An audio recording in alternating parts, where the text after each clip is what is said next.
nefritis agudas, todas como la nefritis, y luego ya el respiratorio, ¿ya? Eso les digo para sus evaluaciones.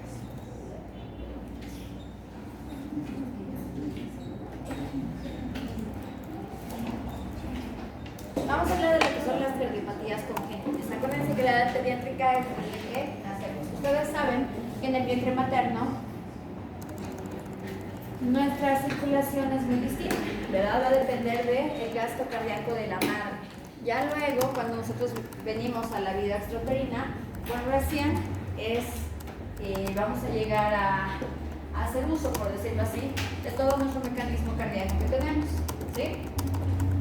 Hay que tener en cuenta que sí sabemos que uno de los principales síntomas de lo que es una cardiopatía es la cianosis, ¿verdad?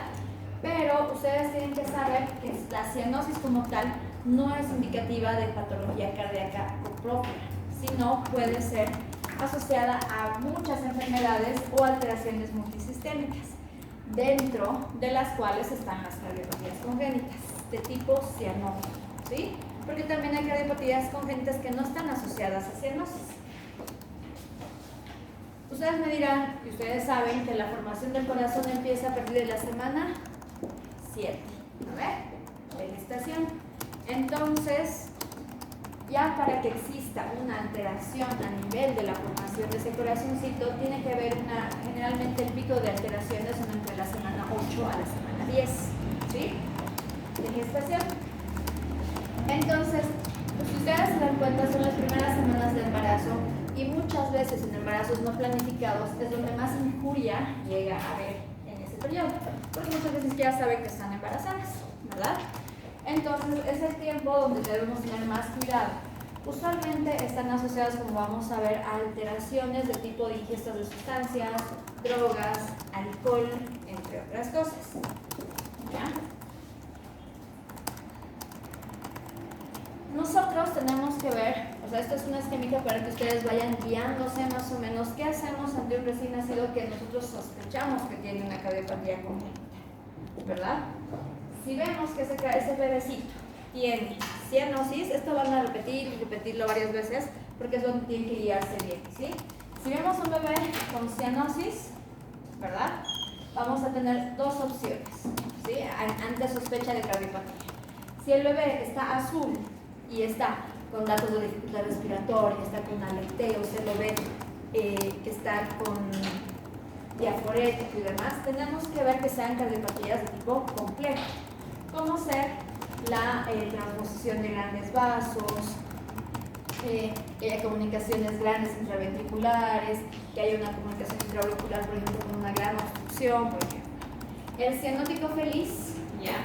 Que es aquel cianótico que está azul, pero está tranquilo, que no pasa nada. Eso es, por ejemplo, es asociada a una tetralogía de Fallot, ¿ya? Entonces ustedes ahí tienen que hacer su diagnóstico diferencial. Aquel bebé en el que ustedes lo ven normal, medio pálido, pero no cianótico, tienen que ver, ok, está con datos de dificultad respiratoria, tiene alguna alteración, se está choqueado, tenemos que ver que puede ser una obstrucción de grandes vasos, una coartación de aorta, por ejemplo, ¿verdad? Y si está pálido, o sea, medio raro, tengo un soplo, pero lo veo tranquilo el bebé, podemos pensar que estamos ante una falla a nivel del ventrículo izquierdo o una insuficiencia, o una cardiopatía de tipo congestiva, ¿sí?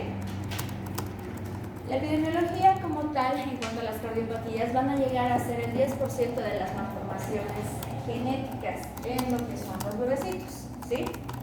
Ahora, algo que es muy, muy importante es que si nosotros tenemos un hijo que viene que está con cardiopatía, tiene una reincidencia muy, muy alta para lo que es el segundo hijo, hasta del 3% en el segundo hijo y hasta solo es un 3% de riesgo de que volvamos a tener cardiopatía, ¿sí? Si nosotros vemos dentro de las malformaciones, el 10% de las malformaciones es un porcentaje bastante alto, ¿sí? Porque uniendo todo lo que son las malformaciones a nivel renal, el músculo esquelético, nervioso, gastrointestinal, abarcan el 44%, ¿sí? Entonces es un porcentaje bastante alto. ¿Por qué es bien importante reiterarles que es un porcentaje alto? esto porque muchas veces a los cardiópatas no se los diagnostican cuando deberíamos y cuando podemos darles una opción de tratamiento, sino cuando ya vienen a sus 5 o 6 años con talla baja, una alteración en el aprendizaje, porque tenían un sufrimiento de tipo crónico. ¿Sí? Y hay que tomar en cuenta que también hay síndromes que tienen ya dentro de su sintomatología cardiopatías como tal. Como ser, ustedes saben, el más común que viene con un canal, su patología cardíaca principal es un canal atrioventricular, que es el síndrome de Down, ¿verdad? Dentro de la patología de tipo genética más frecuente que existe. Pero como ven ahí, hay otros síndromes que ya dentro de su característica viene asociado a lo que es una cardiopatía.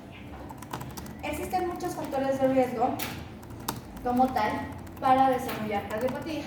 Como ven, pueden ser tanto familiares, pueden ser cromosómicas, pueden ser de tipo maternas, todas las infecciones entre otros. Entre los familiares, como les decía, tiene el antecedente de cardiopatía. Si los padres tienen cardiopatía, mi hijo puede tener hasta un 10% mayor de riesgo de ser cardiópata, ¿verdad?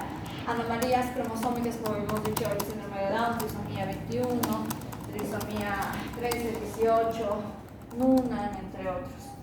Maternas, alteraciones maternas como ser la diabetes mellitus, la hipertensión arterial, las alteraciones tiroideas, la obesidad, ¿sí? También nos condiciona. Drogas, principalmente en las semanas iniciales de gestación, como ser el alcohol, el anticonvulsivantes, el litio, entre otros. Ustedes saben por qué se usan las pastillas de litio, ¿verdad? ¿Para la? ¿Qué? Están dentro del trastorno de bipolaridad, ¿verdad? Y también un poquito para la depresión. Entonces, aunque no crean, el uso es bastante común. También infecciones como ser virus Coxsackie, rubiola, el virus de la influenza, si es en el primer trimestre, está asociado a cardiopatías congénitas y también está asociado a lo que se llama el autismo, está muy estudiado, ¿verdad? Y alteraciones demás como ser radiación y todo. Yo sé que ustedes esto se lo saben de memoria, saben las cavidades del corazón, ¿verdad? Ya saben cómo son, tenemos dos aurículas, dos ventrículos, un corazón derecho, un corazón izquierdo. El derecho es el que llega a la sangre oxigenada, no desoxigenada, ¿verdad? Y por el izquierdo sale la sangre oxigenada después de haber pasado por la vía pulmonar, ¿verdad? Para agarrar la respiración. Ahora, esto es una circulación normal. Nosotros llegamos a llega toda la sangre no oxigenada del organismo, va hacia la vena. ¿Qué vena? Va con las cabas, ¿verdad? ¿Y dónde lleva eso? ¿A la pierna? Aurícula derecha. Luego va, ventrículo derecho. Pasa a la circulación pulmonar, aurícula izquierda, ventrículo izquierdo y se eyecta ya sangre oxigenada, ¿sí? Se dan cuenta, entre cada cavidad, que ustedes lo saben, existen paredes, ¿verdad? Paredes que cumplen la función de que cada espacio sea autónomo.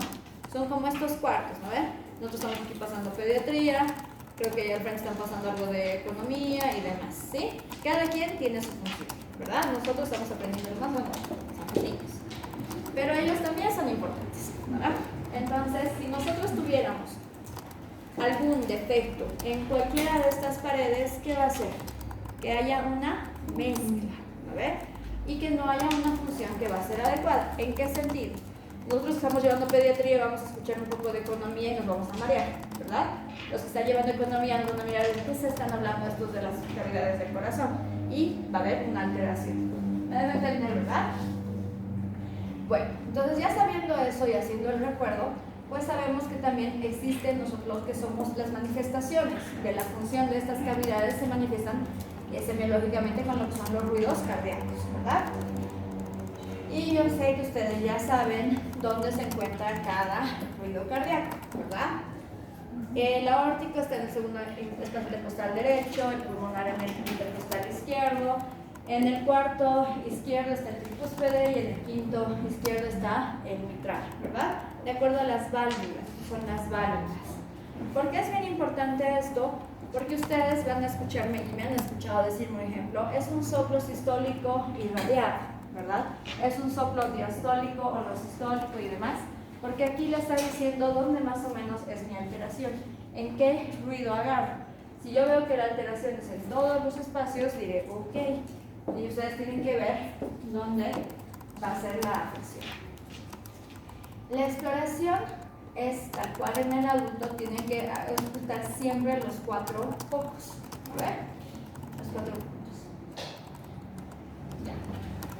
Entonces, esto es para recordarles cómo era anatómicamente y cómo va la circulación. Véanlo, niños. ¿Por qué? Porque tienen que guiarse obviamente lo azul en lo no oxigenado y lo azul en lo oxigenado. Ahora, nosotros para evaluar una cardiopatía congénita tenemos que tener en nuestra cabeza esta imagen, ¿ok? Derecho no oxigenado, izquierdo bien oxigenado, ¿sí?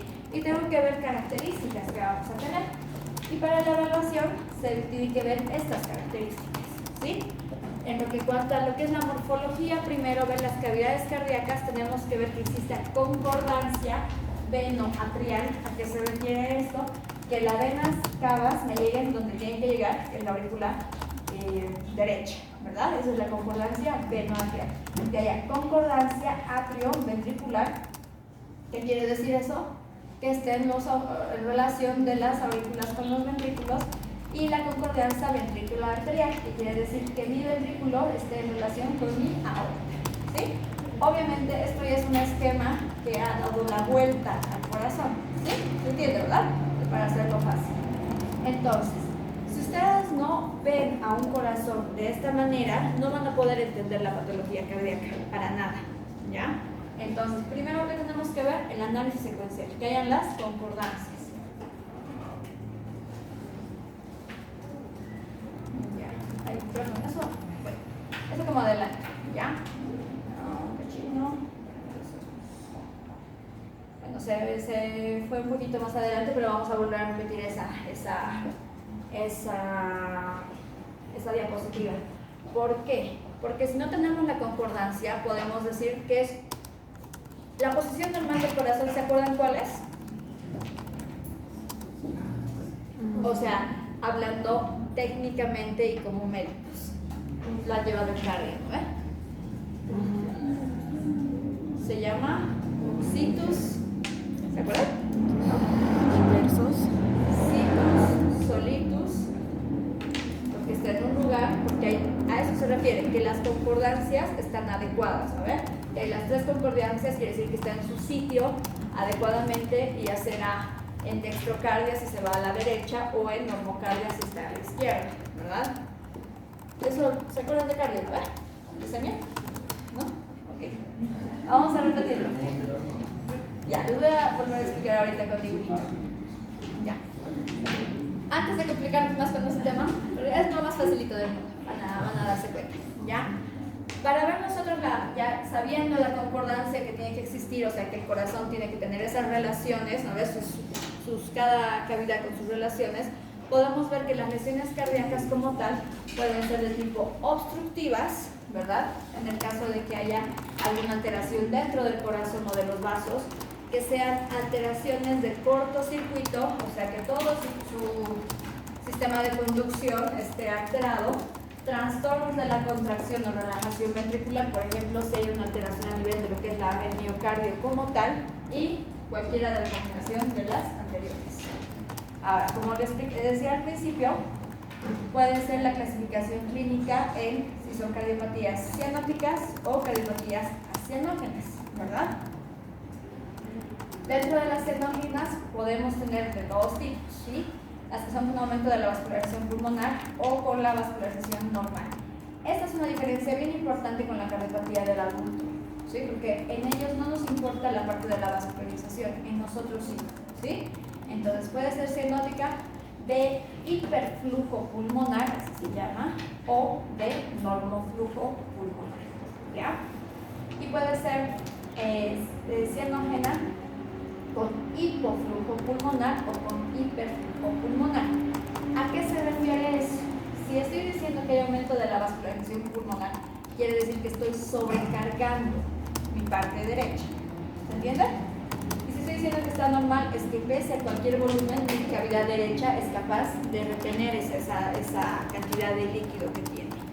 Y en el otro, al contrario, es que aquí tengo más resistencia a nivel de mis arterias pulmonares, entonces no importa el volumen que yo me ponga, porque mi resistencia va a ser mayor.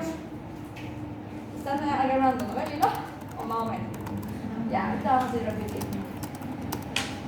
Entonces, ya teniendo nosotros la sospecha de mi paciente que es cardiópata, lo clasifico en ¿es cianógeno? No es cianógeno.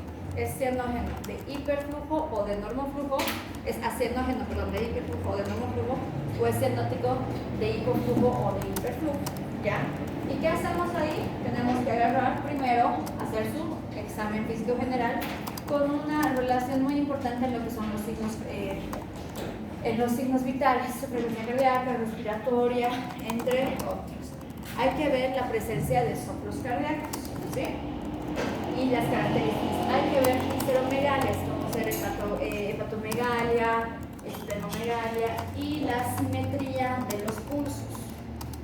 Pregunta, chicos, que tal vez entre en el examen. ¿Cuál es la cardiopatía que ustedes creo que saben que tiene una discordancia entre los pulsos superiores e inferiores? O sea que mi pulso a nivel radial es así bien pulsátil en pico y casi no siento a nivel de mi línea.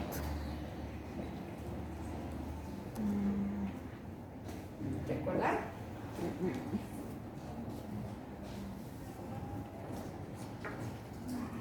La coartación de aorta, ¿ya? Ahora, ya, vemos clínicamente que no hay hepatomegalia, no hay esplenomegalia, tengo que hacer lo que son exámenes ya de tipo gasométrico, por ejemplo, un hemograma y mínimamente un hematocrito, ¿ya? Tenemos que ver una radiografía. Todo paciente con sospecha de cardiopatía, ustedes tienen la obligación de pedirle una radiografía, por lo que vamos a ver a continuación. Se puede hacer un electrocardiograma y algo bien importante, que esto les va a servir para todas las especialidades, por si acaso, hacer lo que se llama la prueba de hiperoxia.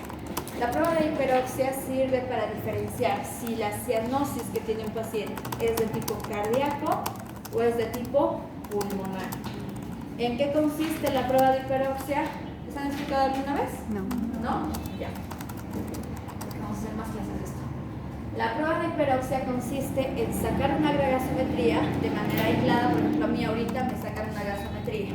Digamos que yo soy paciente cianótico, ¿verdad? Me sacas una gasometría y posterior a ello me colocan oxígeno con un flujo al 100%, por lo menos por 10 minutos. O sea, me pondrán una mascarita con reservorio a 10, chicos, a 10 litros por minuto, ¿no ven? Para subir la oxigenación. Y posterior a los 10 minutos me vuelves a sacar una gasometría, ¿ya? De la misma arteria que me has tomado previamente. Y comparas los niveles que tienen en relación de la previa con la posterior. Es una prueba de hiperoxia positiva cuando la presión parcial del oxígeno, ¿sí?, la PO2 ha llegado a subir automáticamente. Quiere decir que el problema es pulmonar, ¿ya? Y es una prueba de hiperoxia negativa cuando pese a la oxigenación con el flujo alto en los 10 minutos, ¿verdad? No me ha subido para nada la PO2, ¿ya? Entonces eso te está diciendo que es una cianosis de tipo cardíaco. Es la prueba más sencilla que ustedes pueden hacer, porque ahí se evitan hacer todo lo que quisieran, porque muchas veces no van a tener los recursos. Obviamente luego hay que hacer sí o sí un endocardio, por lo que les voy a decir después, ¿ya? Entonces, hay que ver también, como les decía, lo que es la parte clínica. Los pacientes que tienen una cardiopatía no cianógena, o sea, que no se van a ser tan fácil diagnosticarlos, generalmente pueden tener alteraciones en lo que es la alimentación, o sea, una succión que sea muy débil, muy pausada, que la mamá les diga, está lactando y se cansa, y me deja cada rato, me bota. Obviamente porque es de más esfuerzo, ¿verdad? Puede haber palidez cutánea, pero muy sutil. Puede haber irritabilidad que no entiendan el por qué, le cambian, lo bañan, le hacen todo y la agua sigue chillando porque se está ahogando. ¿Se dan cuenta? puede haber diaforesis, que les digan, no doctora, no sé qué pasa, o doctora, ¿qué pasa? Moja demasiado la almohada en las noches. Agarro y está totalmente mojadita. Y dices, momento, ¿no será cardiopatía? ¿Verdad? Algo bien característico es que va a haber lo que se llama falla de Meder, que quiere decir que no va a ganar ni peso ni talla, que van a ser pacientes que están chiquitos, obviamente porque los requerimientos no van a ser adecuados. En el caso de la cianógena es mucho más fácil porque vemos un paciente que está cianógeno, ¿verdad?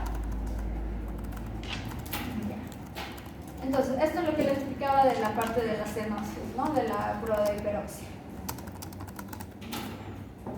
Entonces, sí vamos a tener que tomar, después de hacer la clínica, después de hacer una prueba de hiperoxia, mínimamente una gasometría y un hematurrito, pues tenemos que tomar en cuenta lo que son los exámenes de gabinete. Debemos hacer a todo paciente cardiópata una radiografía simple de tórax, una PA de tórax. Si tenemos los recursos y vemos alteración en la radiografía, debemos mandarlo a cardio para que se le haga una ecocardiografía. Si no hay alteración estructural, podrán hacer una resonancia magnética, una angiografía, una tomografía de tipo multicorte y hasta llegar a medicina nuclear. En lo que es la radiografía simple, ¿se acuerdan del anterior esquema que les decía las concordancias? Porque ya ustedes con una radiografía simple van a poder ver la concordancia que existe. Ahorita les voy a mostrar. La radiografía simple te dice el situs.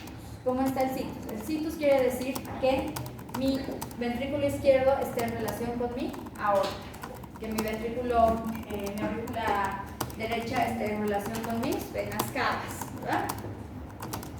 El situs bronquial, a eso se refiere que mi bronquio derecho esté al lado de mis aurículas derechas y mi bronquio izquierdo al lado del lado izquierdo.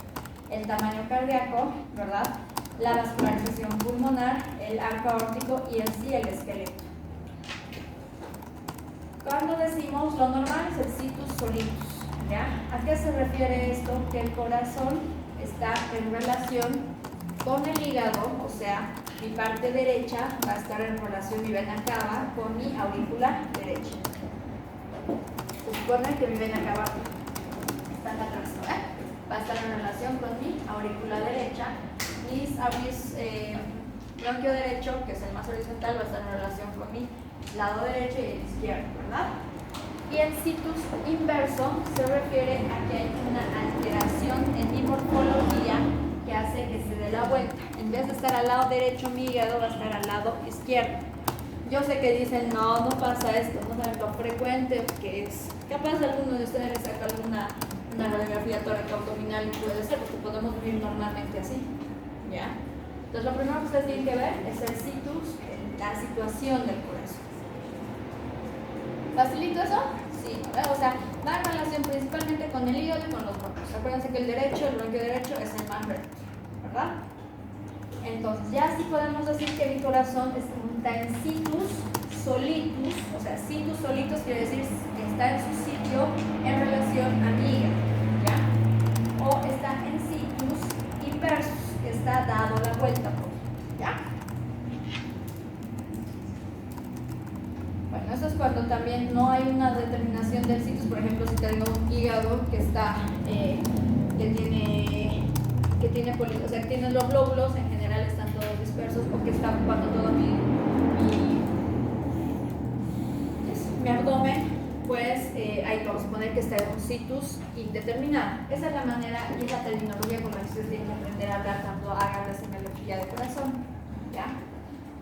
Ahora, para ustedes, este corazón, ¿cómo está? Está en situs, obviamente. ¿Cómo está? Inversos.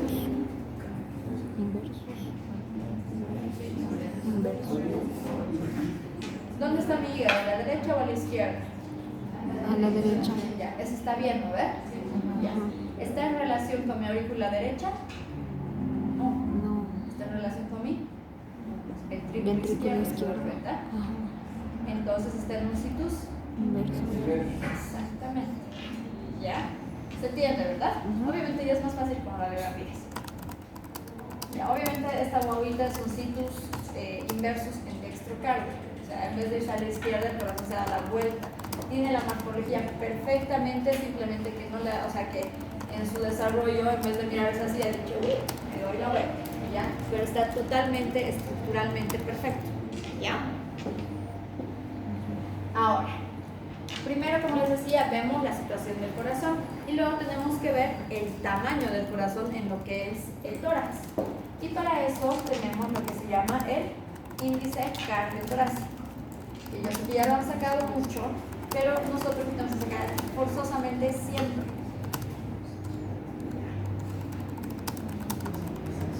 Perdón. Estoy con mi rinitis a full, así que me van a disculpar, ¿ya? Ustedes saben que soy mega alérgica, ¿ya? Entonces, el índice cardiotorácico, ¿qué es lo que te mide? La relación que tiene el tamaño de mi corazón en cuanto a la relación de mi tórax, ¿verdad? Entonces, traza una línea vertical a nivel de lo que son las espinas del esternón, ¿verdad? Que sería la línea media. Tenemos que tomar en cuenta para lo que es la línea transversal, una línea transversal desde los bordes más amplios del diafragma, que sería su línea C, ¿verdad? Luego, a partir de la línea media, tomas el borde más amplio en el ventrículo izquierdo y el borde más amplio del ventrículo derecho. ¿A qué me refiero a esto? Si mi corazón, por algún motivo, obviamente esto no es corazón, esto es ilio, ¿no ven? Mi ilio fuera así, como está aquí, ¿cuál es mi lugar más alto? ¿Este o será aquí arriba? Arriba, ¿no ven? Entonces, por eso tienen que ustedes determinar bien dónde está el borde. No se puede tomar una medición del tamaño cardíaco en pacientes con neumonía. ¿Por qué? ¿Por qué creen? Haga trabajar a su cerebrito, ¿verdad? Por el patrón. Exactamente. Porque va a haber un borramiento parcial de la silueta cardíaca. Entonces puede que aquí, por ejemplo, en mi foco neumónico no se vea bien mi borde y esté tomando un borde que no sea real.